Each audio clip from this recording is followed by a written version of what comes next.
Hola, ¿qué tal? Bienvenidos una vez más aquí a la Librería Bonilla en esta alianza que tenemos en una charla como cualquiera con la Librería Bonilla para charlar con autores de Bonilla Artigas Editores o con autores en general. En esta ocasión tenemos con nosotros a Samadí Aguilar. Sí.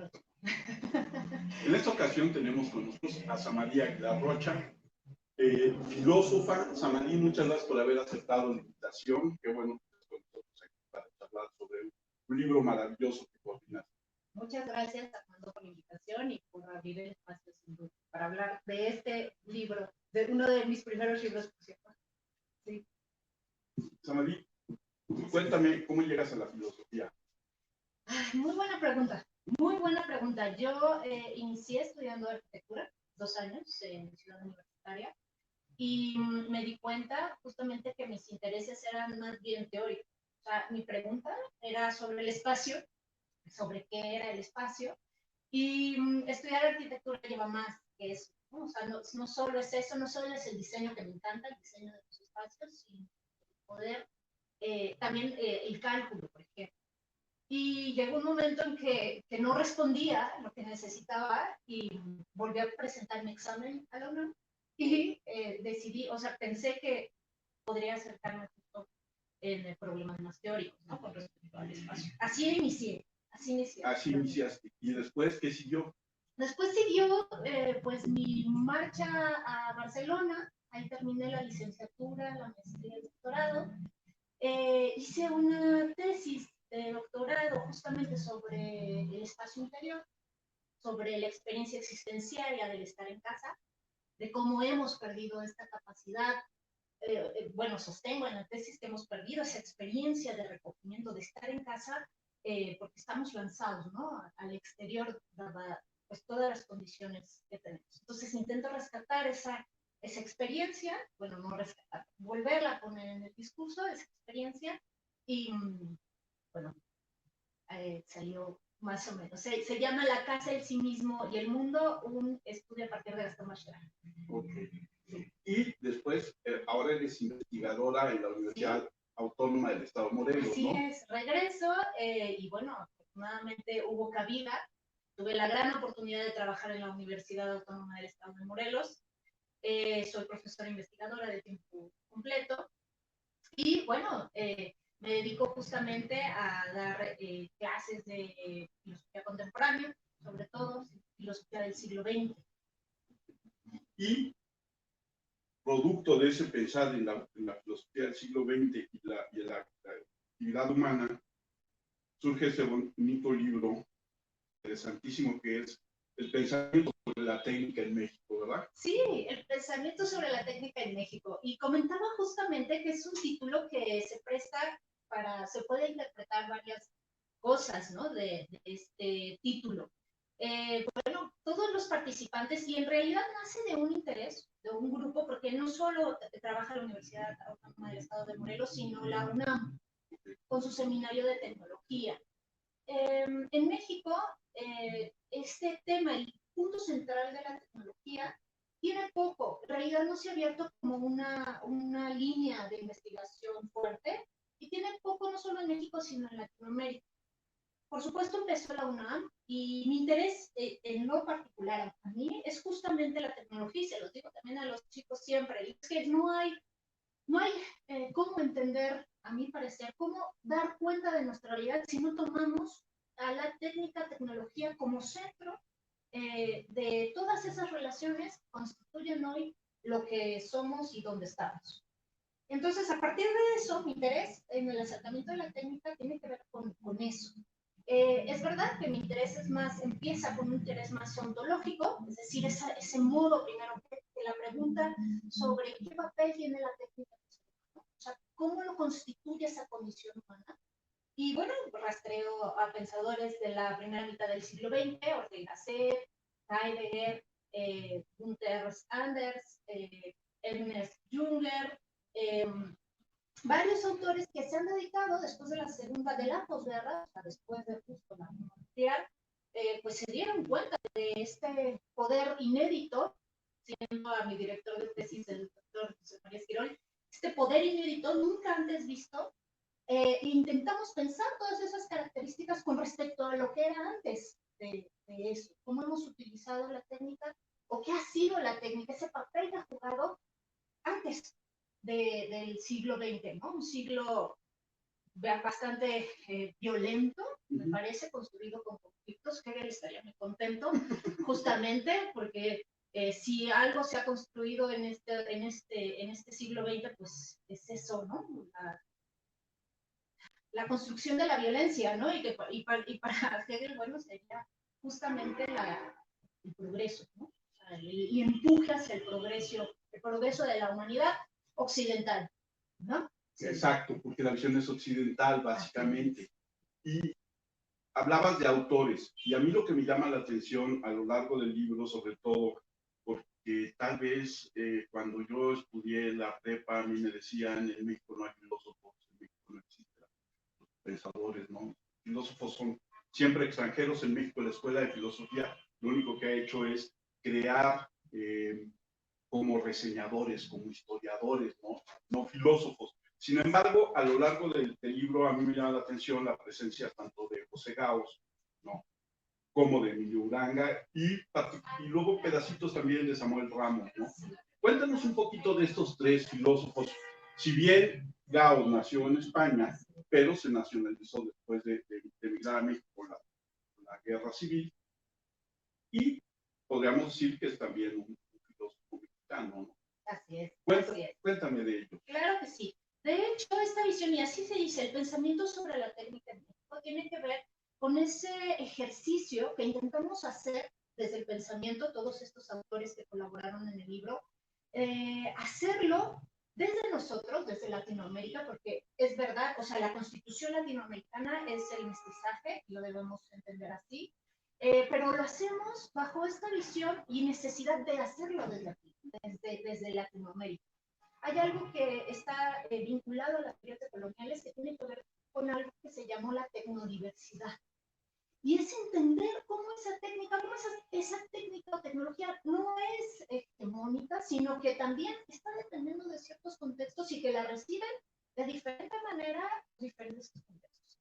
Y el contexto latinoamericano pues, es muy específico. De hecho, el siguiente coloquio que vamos a hacer lo abrimos justamente a latinoamericanos, digamos, y van a asistir pensadores intelectuales de Argentina o Chile, que también están bastante aventajados o ya inician con este interés tan fuerte como lo tenemos hoy, y la necesidad, creemos en México, de abrir la línea de investigación y poder pensar sobre ello en varios niveles, o sea, no solo en el ontológico, sino en todos estos niveles en donde se expresa la vida, ¿no? Y cómo se transforma y nos transformamos a partir de ella. Estos autores, como puedes ver, o sea, hay esta visión histórica, digamos, porque retomamos esos autores que vivieron aquí. Gauss, por supuesto, es español, y solo recordar que existe la licenciatura en filosofía porque hubo el exilio español. Sin ellos, no hubiera podido abrirse la licenciatura y se les permitió porque podían traducir en el idioma original a los autores. A Heidegger, por ejemplo, tenemos el texto de Ser y Tiempo de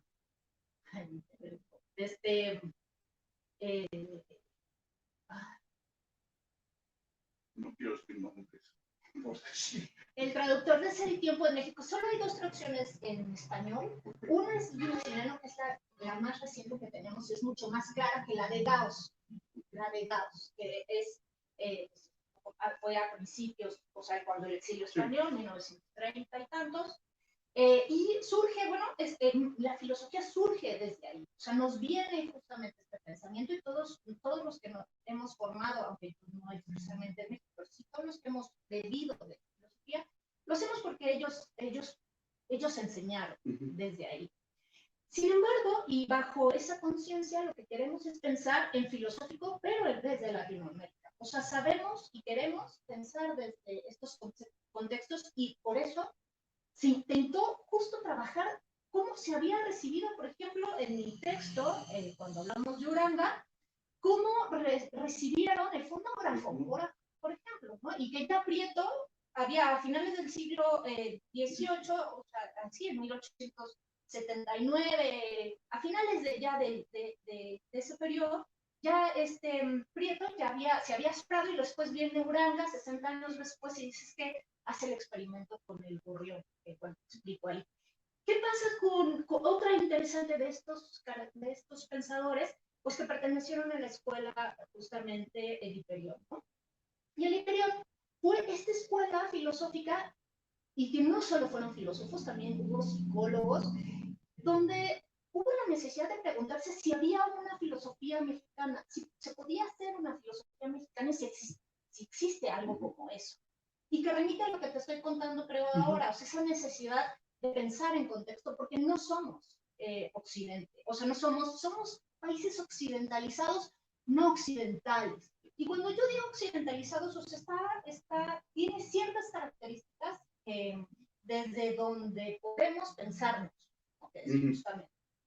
Y lo que hacen la misma inquietud tuvieron esta escuela de Hiperión, como Samuel Ramos, como Uranga, donde había la necesidad de decir cómo era el mexicano, ¿no? El mismo Octavio Paz, que también aparece este trabajo con Octavio Paz, esos pensadores que intentaron decir qué es eso de ser mexicano, ¿no? Con todas nuestras características, la psicología. Y a partir de eso, justo cómo nos enfocamos en cómo recibieron la técnica. Y cómo de repente, por ejemplo, platicábamos un poquito antes el texto sobre las tortilladoras, ¿no? Sí. Y cómo la técnica llega y cómo los intereses son diferentes.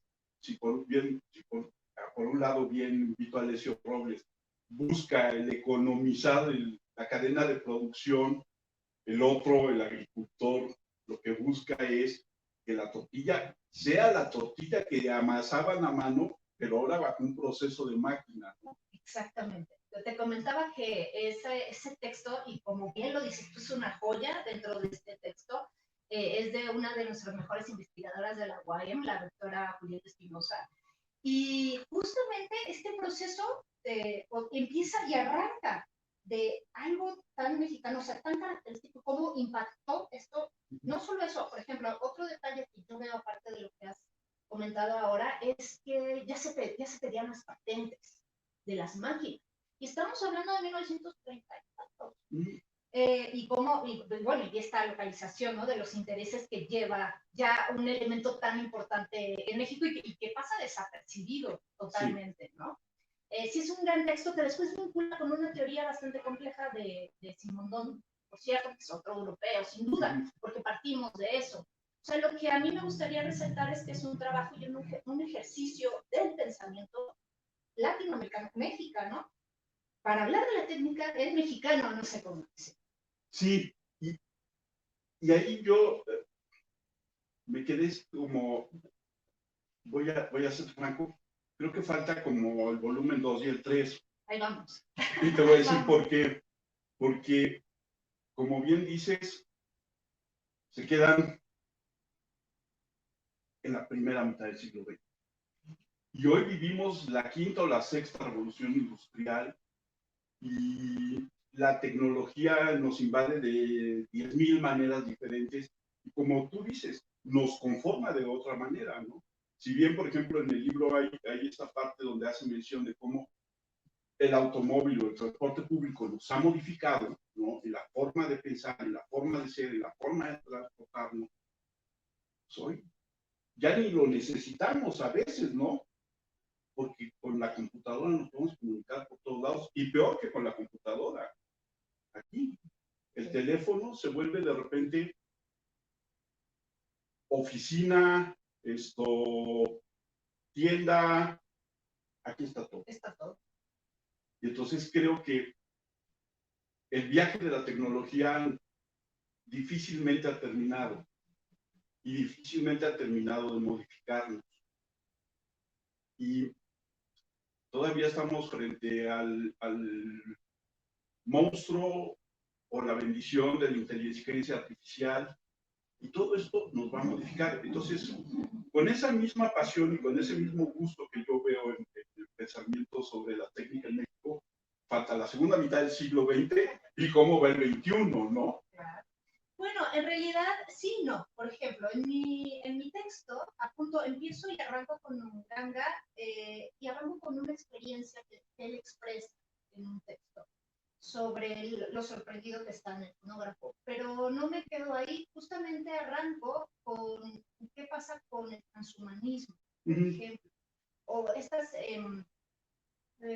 tecnologías que, como bien dices, y no es que estemos en la quinta, cuarta revolución industrial, o sea, yo dudo que podamos llamar revolución industrial a lo que estamos viviendo hoy, porque ya no es industria, quizás sea lo digital, quizás sea, ahí hay una cuestión de conceptos, si se quiere así, pero tienes toda la razón, hay un antes y un después, y de hecho Heidegger, hay un texto increíble de Heidegger que se llama La pregunta técnica, donde habla justamente de esta visión que tenemos sobre el mundo, y dices que esta relación ya ni siquiera es la de objeto, la del sujeto-objeto, esta relación de conocimiento en donde se objetiva lo que tenemos enfrente, sino ese objeto ahora en esa relación se ha vuelto mercancía.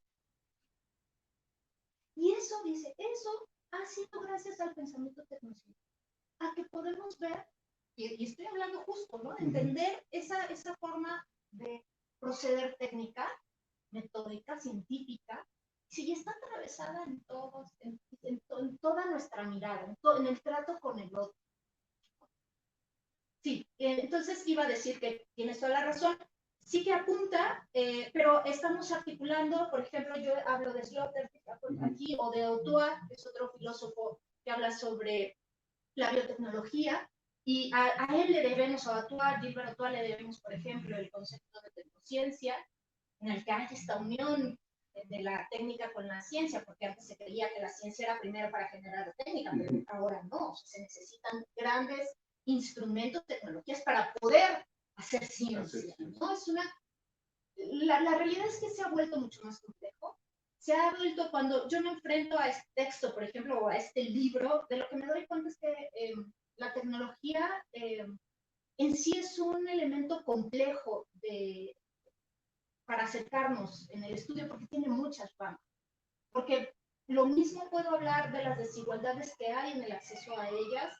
¿Qué va a pasar, por ejemplo, con el transhumanismo, que ahora estoy escribiendo sobre todo? Algo que me gustó mucho, cuando dijiste este monstruo y esta bendición, y así lo dijiste, y es extraordinario, igual y te cito en el artículo, porque justamente mi título de este texto se llama La cuestión de la aguja muerta, que es una expresión que usa Aulat, pero para referirnos justamente el monstruo y la bendición.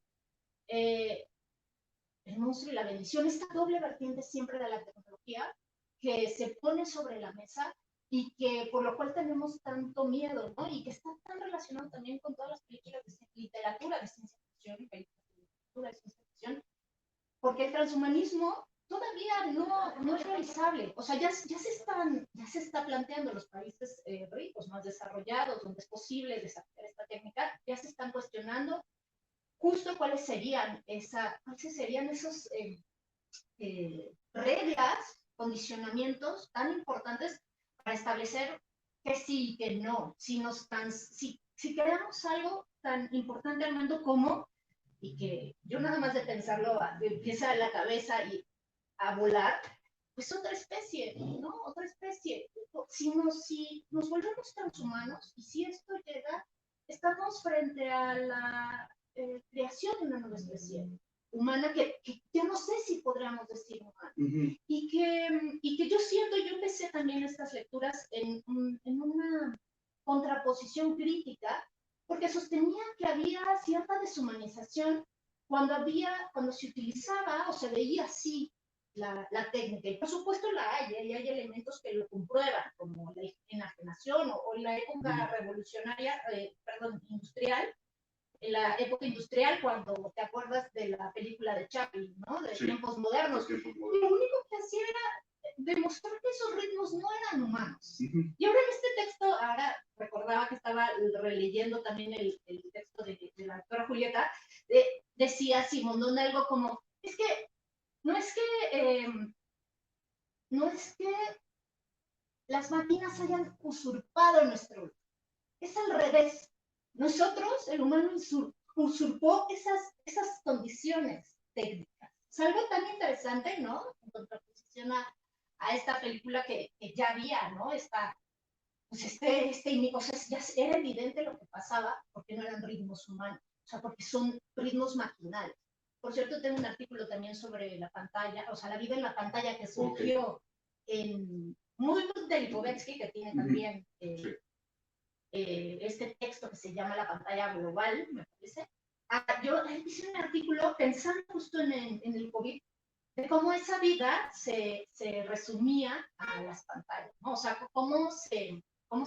si seguimos a Heidegger, cómo se nos va el ser a través de las pantallas si algo como eso pudiera hacerse, ¿no? Y de ahí otra pregunta o sea, una pregunta fundamental sería, pues, ¿cómo habitamos hoy, ¿no? Y si es posible esta habitación, ¿no? En términos, primeros, ¿no? ¿Qué significaría habitar? Y si eso es posible, porque tesis, ¿te acuerdas? Te comenté que estaba hablando estaba construyendo la tesis. Yo sostengo que cada vez es más difícil poder habitar este mundo. Y eso me lleva a que esta no va a ser la única charla.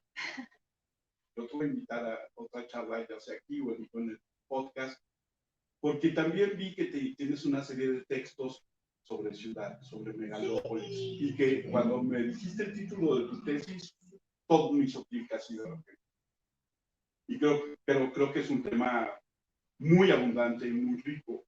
Y regresando a la parte de la tecnología, yo creo que de alguna manera, en el momento que surge el Homo sapiens, surge la técnica, ¿no? En meter un palito para sacar termitas de un termitero, empieza la técnica y nunca ha dejado, es inherente al ser humano y nos ha modificado radicalmente, ¿no? Como bien dices. Y en ese sentido, en estos avances técnicos, a lo que yo me refiero muchas veces como esta nueva revolución industrial, por ejemplo, las impresoras en 3D, ¿no? Cuando yo puedo construir una casa con una impresora, cuando puedo poner a trabajar una fábrica subiendo un switch sin tener seres humanos y que tenga jornadas de 24 por 24, nos va a modificar de muchas formas toda esta nueva, ahí sí siento que es una revolución industrial, ¿no? Sí, sin duda. O sea, estas formas de hacer, tal como eso que hoy nos impresionan, quizás a ti y a mí, por las generaciones, no porque nos tocó vivirlo y verlo todo, o sea, todo ese paso, pues a estas tecnologías tan importantes como hacer esto, ¿no? De las construcciones de la impresora. No sé, o sea, es industrial, pero por el género de industrial. Claro. Pero esa tecnología no, o sea, no es industrial. O sea, esa tecnología no, ya es digital. Exacto, va más allá. Se ha vuelto pues, mucho más sofisticada, ¿no? No sé si logremos, bueno, de aquí, desde las humanidades, comprender cómo funciona en realidad, porque detrás de eso no sabemos cómo está funcionando. Pero sí que ha cambiado nuestra vida radicalmente, pero es que ya sucede, Armando. No es que qué va a pasar, sino que lo tenemos aquí y es un hecho, no hay marcha atrás. Y con esto que mencionabas de parecía la técnica inherente, hay un texto de Ortega que se llama Meditación sobre la técnica, y él justamente, y después lo lleva, sigue hablando, no lo cita, pero también asume esto que voy a decir. Dice es que en esta investigación sobre lo que somos, esa condición humana, es que somos seres técnicos. Dice Sloterdijk, ¿qué nos sorprende? Si lo que toca es auto-operarnos. O sea, si lo que hemos hecho para ser lo que somos, no podemos ser de otra manera, si no es a través de la técnica. Pensamientos como esto fue lo que a mí, por ejemplo, me hizo desestabilizar, o no desestabilizar, bueno, pensarme más seriamente si tenía que ver con la pregunta sobre si deshumanizamos o no, o si estamos hablando, en qué términos hablamos de humanismo o no, porque somos eso, o sea, porque es lo que, o sea, así somos, ¿qué esperábamos? Si era lo que tocaba, o sea, al parecer lo que nos toca es crear a otro ser muy similar a nosotros. No sabemos, ni siquiera sabemos qué es lo que estoy planteando en el artículo que ahora estoy escribiendo. O sea, creo que estamos estamos en es una gran amenaza, es un gran peligro porque hoy no encontramos, hoy siento o creo que la sociedad está desorientada, o sea, todos en realidad. Nos sobrepasa justo esto, nos sobrepasa estas condiciones. Yo pienso en los más jóvenes, por ejemplo, que aprenden. Hace poco una alumna me decía, es que Samari, yo veo a mi prima de secundaria que aprende todo por internet, o sea, por el Facebook, por YouTube, todo lo aprende por ahí. Si la escuela ha quedado, está pegada, ¿cómo nos conformamos? Pues a través de ella, ¿no? Bueno, no son chicos, tener 20 años, no mis alumnos, pero que ellos ven justo, y ya nacieron con ellos, ¿no? Mis alumnos claro, ya son de 2000 para acá, nacieron en el 2000 para acá. Entonces, que ellos se sorprendan, ¿no? Justamente de lo que pasa en esto que dices, ¿no? En el caso de la construcción, de impresoras, o cosas más sofisticadas como la construcción de identidad, ¿no? Que tiene que ver, que no está muy alejada tampoco, creo, de la industria cultural, si pensamos de fondo qué significa eso. Sí, porque ahí hemos cambiado radicalmente en todos los sentidos, ¿no? Lo que tú decías, nos tocó vivir, ahora sí que como dice la maldición china, tiempos muy interesantes, sí, ¿no? Esto, a lo mejor no nos llega a tocar ver el clima, no sé, pero esta reflexión de técnica en México, de cómo también esta parte que ahora es como lo que decíamos, como muy general, cómo la aterrizamos en México. ¿Qué está pasando en México con todas las técnicas de finales del 20, principios del 21? ¿Cómo nos está afectando? ¿Cómo es esta parte que dices, los chavos, los más nativos en todas las tecnologías, ya tienen un desprecio por todo lo que era antes, ¿no? Incluso esta parte de la pandemia ayudó a que de repente tenemos que replantearnos hasta cómo construir. Y este libro, yo creo que es un libro que es de cabecera. Y falta lo otro. Ahora, ya en la parte del armado de un libro, ¿cómo fue la selección de textos para este libro? Antes, sí. Algo que comentábamos. Tú hablabas del transhumanismo y demás, y a mí el último texto me llama mucho la atención porque regresa a una de las partes tal vez más humanas y que más técnicas nos dio, que es nuestra mano, y las diferentes formas en que usamos nuestra mano. Y hoy hay otras extensiones fuera de nuestra mano que cumplen las funciones primarias de la mano, ¿no? Entonces, en ese transhumanismo, como tú dices, no sabes qué vas a crear, pero finalmente tiene que ser algo mucho más humano de lo que pensamos, ¿no? Es una buena pregunta. ¿Pero en qué sentido sería más humanos de lo que pensamos? Porque justo es donde se juega, para mí es donde se juega. O sea, lo importante, o sea, quizás el peligro no está en la tecnología, en estos avances tan asombrosos que tenemos como el poder crear un ser humano, sino, y lo dice Diegues, que es un pensador que escribe en español, que también eso es importante, o sea, ¿por qué no trabajamos en este idioma? Escribimos en este idioma, sobre todo en estos textos, o sea, ahí creo que debemos escribir en español. Este Diegues es un español que escribe sobre transhumanismo, tiene su libro sobre transhumanismo, y una de las cosas que dice, yo en su momento había trabajo de cassette, y retoma de cassette, porque el problema no es este desarrollo tan importante que hemos tenido y que nos ha dado a ciertos sectores, no a todos, sí, ¿no? Otra vez pensamos en países occidentalizados y occidentales, o sea, siempre en esta diferencia que, por cierto, parece que los países más desarrollados hacen como si no existiera esa otra parte, ¿no? Eso es importantísimo, sí. Porque también tiene impacto. Claro. O sea, porque o tiene impacto o no va a ser, o nos van a utilizar, o sea, en ese sentido dentro de este sistema global económico que vivimos. problema justamente no es tanto esto, o sea, la cuestión de sí o no, sino la falta de proyecto. O sea, ¿de qué de esto? ¿De qué tipo de hombres? Y tú dices, más humanos. ¿Más humanos? ¿En qué sentido serían más humanos? En que no podemos hacer algo que no sea humano. O sea, intrínsecamente, por nuestra forma de pensar, no podemos pensar fuera del humano. Con todo lo que implica, con todo, decía Shakespeare, el hombre es el único animal que se devora a sí mismo, ¿no?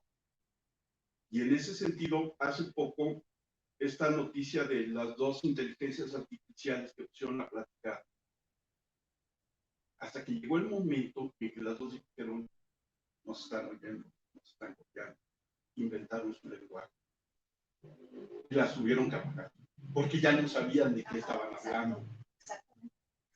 Sí. Pero esa parte, esa parte del complot, del egoísmo, es humana, no puede ser, no podemos crear lo que a lo mejor si hubiera la inteligencia y las habilidades de otra especie, se haría. Por eso digo, va a ser, terminaría siendo algo más humano de lo que pensamos. A ver, piensa en lo siguiente. Nosotros, bueno, como ha remitido Platón, y por supuesto no estamos en el siglo IV de Cristo, ¿no? Pero evidentemente, o Descartes, ¿no? Por siglo del siglo XVI. Pero evidentemente no solo somos, o sea, somos cuerpo y somos mente, ¿no? Y tenemos esta capacidad lógica, matemática, racional, ¿no? Que exige justamente la razón, que exige esa lógica para poder entender y conformar el mundo que tenemos. La técnica o estos desarrollos en ese sentido, si pensáramos, y estoy pensando en inteligencia artificial, cuando se quiere acercar a, a, a transformar el cuerpo humano, lo que se quiere de fondo es tener más capacidades lógicas, matemáticas, analíticas. O sea, lo que así empezó. Después se piensa en lo demás, pero si había algo potencial, era solo esta característica porque ha sido la expresión, ha sido la forma de pensar de Occidente. Esta relación sujeto-objeto lo que lleva es un pensamiento científico, es decir, crear esos objetos de verdad con evidencia, ¿no? Así trabaja la ciencia, con evidencia científica que te permita estar seguro de eso, de lo que estás viendo y creando es verdad. Eso lo haces justo con estas capacidades. Y lo que hace esa tecnología, o al principio esa tecnología artificial, era incidir solo en eso. Porque dices, más humano, y dices, ese egoísmo, y es que no es, por eso lo apagaron, es que no lo apagaron por eso. Todo conocimiento, Armando, empieza por el miedo. Por el miedo a morir. O sea, el conocimiento ha sido las veces de las garras y el pelaje para el ser humano, ¿no? O sea, remitámonos al mito de Prometeo, tanto de Platón como de Esquilo, ¿no? Sí. O sea, no es egoísmo, es miedo a no sobrevivir, o sea, que nos rebase, ¿no? Y sea una amenaza. De ahí un sociólogo importante, Beck, ¿te suena? Es el apellido. Beck, ahora estoy tratando de cargar el nombre. Habla justamente de las sociedades de riesgo, que tiene, o sea, hay una constante, lo que sentimos en estas sociedades es esa constante amenaza. Amenaza eso, ¿no? De destrucción del medio ambiente, lo que hemos creado, ¿no? Hasta ahora. Pero yo en esa conciencia, o sea, no es egoísmo, es miedo lo que hace que desconectemos algo que no podamos controlar y que se expresa en el consciente de todas las películas de ficción, ¿no? Yo estoy de acuerdo contigo, lo que lo hace desconectar es miedo. Lo que los hace cambiar de idioma no es como tal egoísmo, sino complot. O sea, no queremos que sepan que estamos haciendo. No nos van a espiar. Sí. ¿No? Y ese sentido, es esa parte que yo te digo, hay partes que aún en el diseño de la inteligencia artificial, por ser diseñada por seres humanos, tiene características humanas mucho más allá de lo que a veces creemos, ¿no? Esa parte romántica de las leyes a los robots y un robot no puede atacar a su criatura, no va a suceder, o yo no creo que vaya a suceder, porque quien lo está creando es un ser humano. No sabría eso, no sabría decirlo. No sabría decirlo. Eso es lo que siempre hemos tenido, ¿no? A principios del siglo, o sea, con el desarrollo de la tecnología. Y es interesante esto que planteas, o sea, no sé que si por estar hecho por nosotros sea así. Yo creo que tendría las dos posibilidades, porque otra vez, ¿qué hay debajo de eso? ¿Qué hay debajo de eso? Relaciones de poder.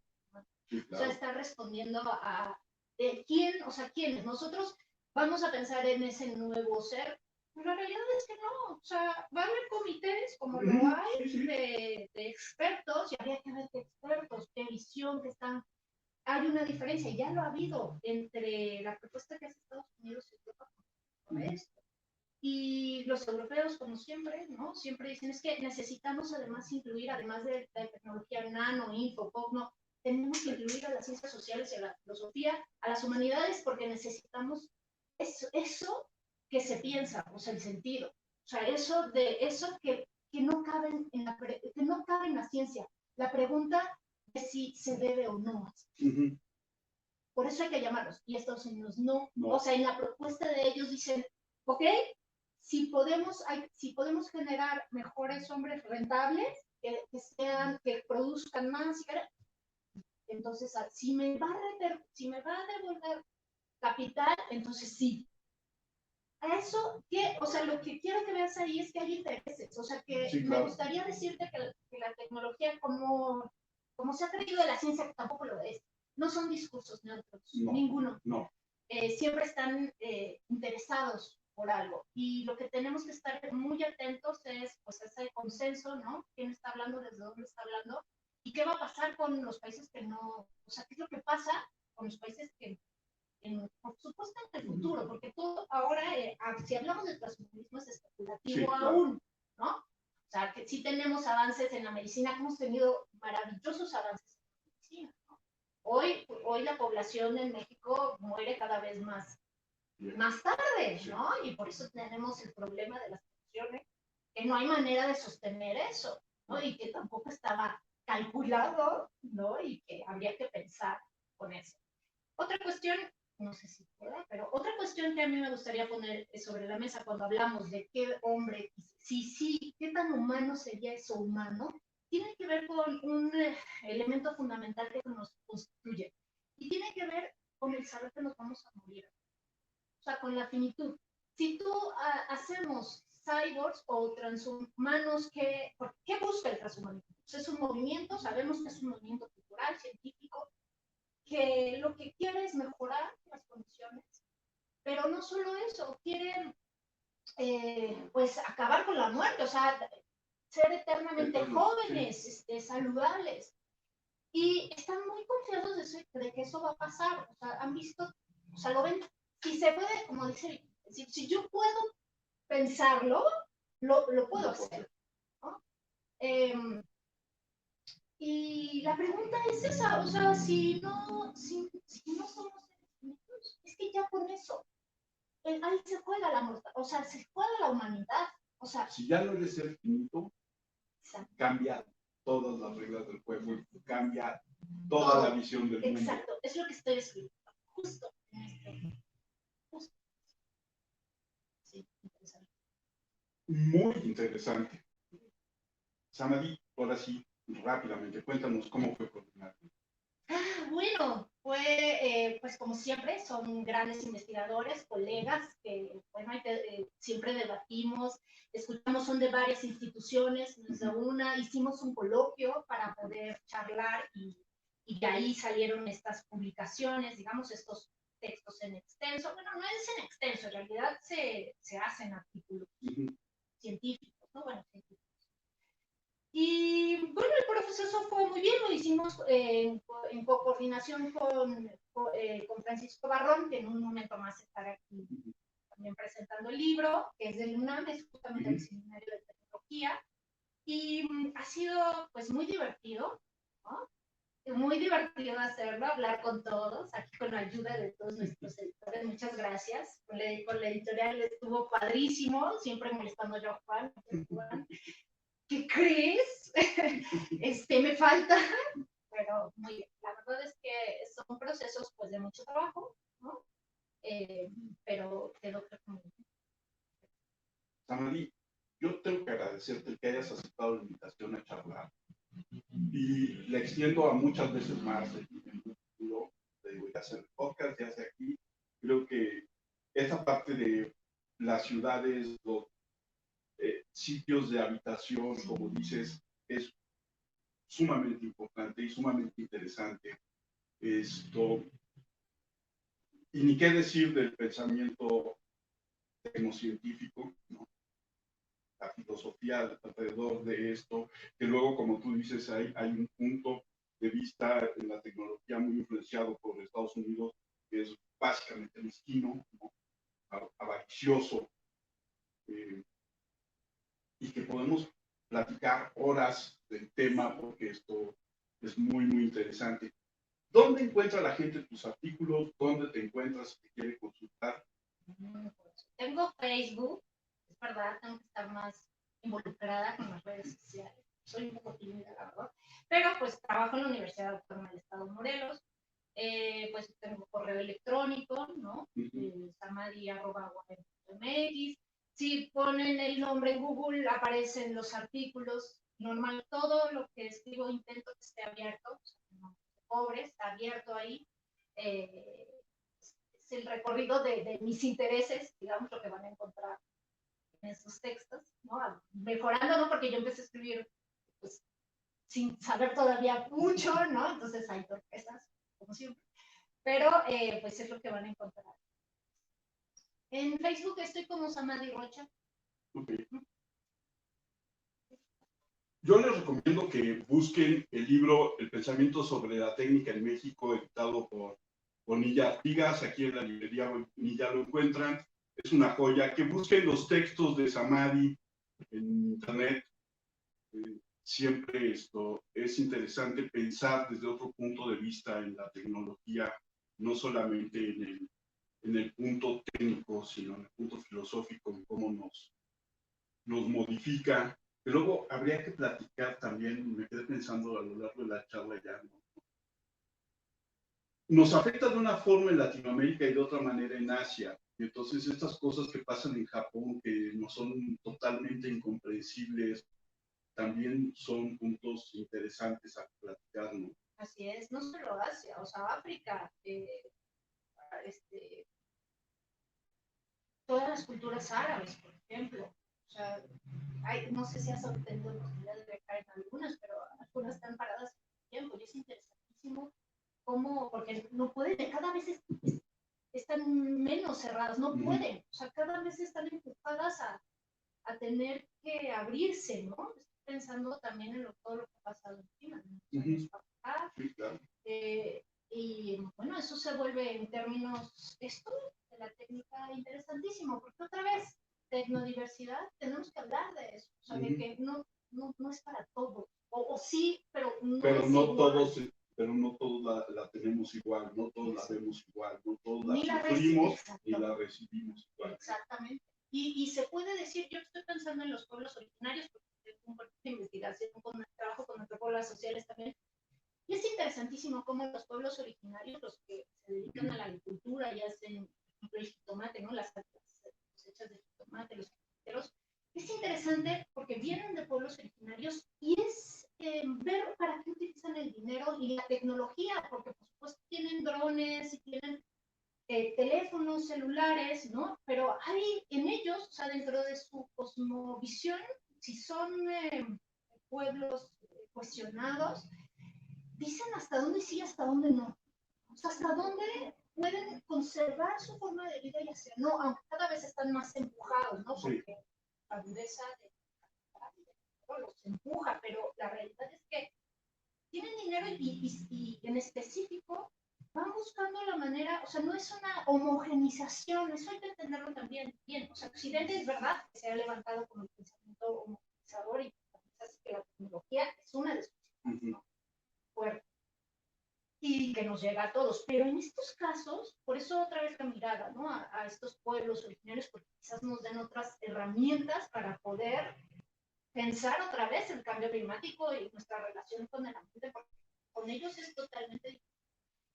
Y no es que no existe esa modernidad, o sea, es eso avances, solo que resisten en esta, hasta qué punto sí y hasta qué punto no usan ciertas cuestiones técnicas, ¿no? O sea, qué tan invasivo y qué no lo es.